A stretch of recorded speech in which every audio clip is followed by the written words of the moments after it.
یہ قرآن سے اعراض کا ایک اور بدترین نتیجہ اس دنیا میں ملتا ہے۔ وہ کیا؟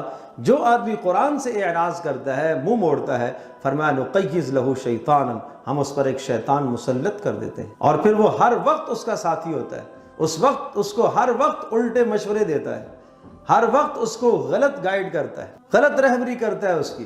نقیض لہ شیطانا فہو لہ قرین، اور پھر کیا کرتا ہے؟ وَإِنَّهُمْ لَيَصُدُّونَهُمْ عَنِ السَّبِيلِ وَيَحْسَبُونَ أَنَّهُمْ مُهْتَدُونَ، فرمایا اس کو ہمیشہ حق سے روکتا ہے، اور وہ آدمی سمجھ رہا ہوتا ہے کہ میں حق پر ہوں۔ وَيَحْسَبُونَ أَنَّهُمْ مُهْتَدُونَ، وہ سمجھ رہا ہوتا ہے کہ میں ٹھیک کر رہا ہوں۔ وَزَيَّنَ لَهُمُ الشَّيْطَانُ، اعمال مزین کر کے، خوبصورت کر کے دکھاتا ہے، ہر گناہ شیطان اچھا کر کے دکھاتا ہے، آدمی سمجھتا ہے میں ٹھیک کر رہا ہوتا۔ تو یہ دو سزائیں دنیا کے اندر ملتی ہیں، ایک تو زندگی کا تنگ ہو جانا، اور دوسرا شیطان کا تسلط، اور پھر شیطان ہر باطل راستہ اس کے سامنے ہموار کرے گا اور وہ آدمی کو اچھا لگنے لگے گا۔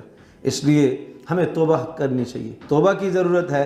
اعراض سے ہم توبہ کریں، سنت مطہرہ سے جو آج تک اعراض برتا ہے ہم اس سے توبہ کریں۔ اللہ تبارک و تعالی ہم سب کے لیے عمل کرنا آسان فرمائے۔